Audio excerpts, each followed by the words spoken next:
So we've been avoiding making this video because unfortunately none of our eggs hatched.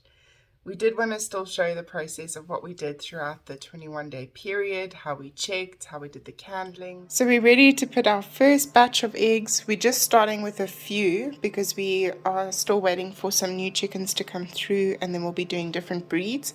These are our current chicken eggs. And we're just going to start with 15 as a test batch to see how it goes. I just opened it, that's why the humidity and the temperature has gone down again, but that will climb back up quite quickly, so we're excited to put them in. I'm going to do that, sorry. So the eggs need to go pointy side down.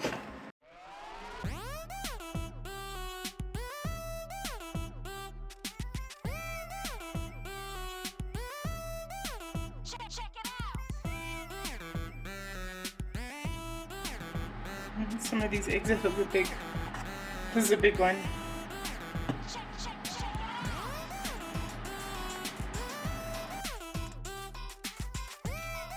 So let's just see how they turn.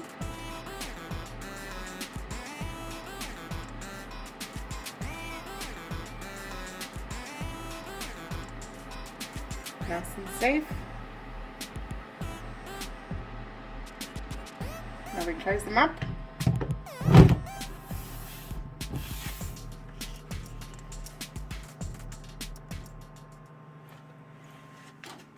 And now we've got to wait for 18 days before we take out the egg trays and put the eggs in.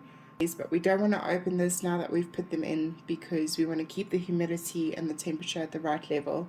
So we'll take as much footage as possible, but the exciting part will be at the end. So we're battling a little bit with the humidity, trying to keep it at the right level. We've got it down a bit now, but it's still a little bit high. So we'll see what we can do. I suppose it's summer in South Africa, so humidity is part of it.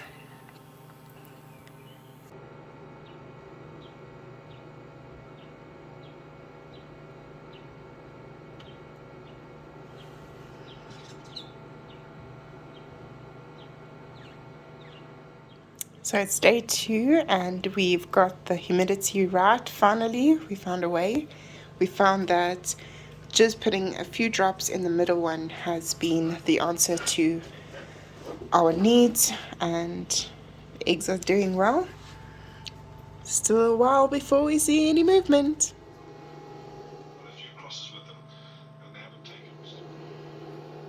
So it's day 12. Our eggs have been keeping warm and the humidity's been quite stable. We do have to add water now and then. But since we are far along enough in the journey, we're able to do what's called candling, where you hold a torch up to the egg and you can see if there's any growth happening inside. So we're going to see if we can record that so we can share it.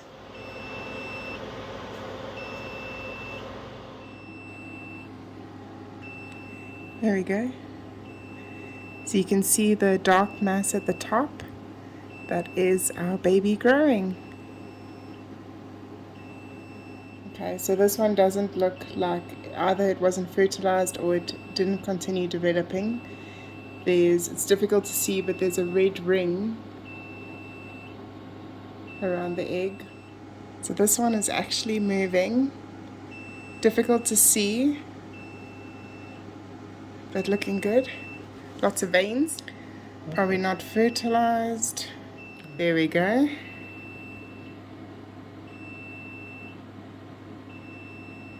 There's a little head or something. Looks fine.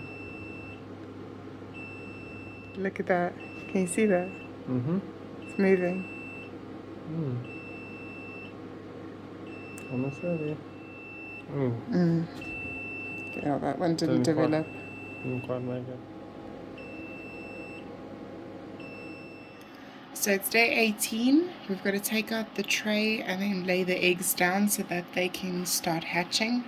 Unfortunately, we checked these ones and there was no further growth, so they have either stopped developing or weren't fertilized. So these are going out. And then we've got these ones left in this first test batch. Now the eggs go in onto this little mesh just on their sides, and we'll space them out, and then they go on lockdown to start hatching by day 21.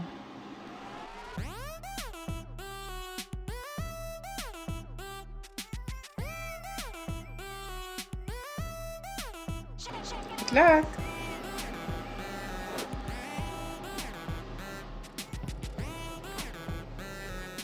So it's day 23, and unfortunately none of our eggs have hatched.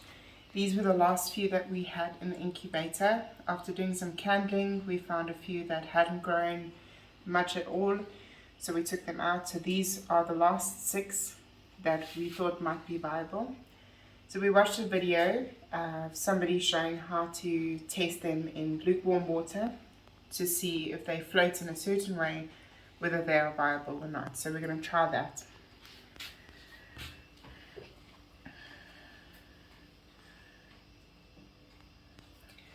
So if it floats with just where the air sac would be just out at the top, that supposedly means it could still be viable, means the air sac is still intact and they could still hatch.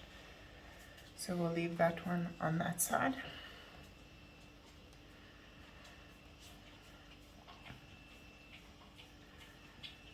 Another good one. We're very hopeful. Our first incubation, we'd like to at least get a couple of chicks. That looks good. Oops. Okay. So far, no bad ones.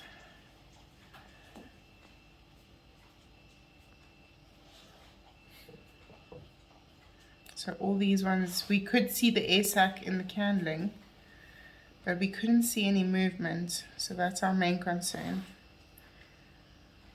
Okay, so they all look good. Let's go put them back. Yeah, none of them survived, unfortunately, and we do suspect that it was because we had a 3-day power outage in our area and our inverter just didn't last. So we do think that had a play in it because we obviously couldn't monitor the temperature and humidity levels, but we hope that the process is helpful. You can see how we did everything, and we do hope to do this again and have a successful outcome, but probably in a couple of months' time when we have built our new coops. We're busy building them at the moment, and we'll be getting some new breeds. We're looking at silkies, some Wyandottes, the laced wing Wyandottes, so very excited about those, and hopefully some Easter eggers. We can get some different color eggs, but then we'll definitely be doing this again. And yeah, so sorry it's been a long time, and thank you for those who watched, and hopefully this is still helpful in the long run.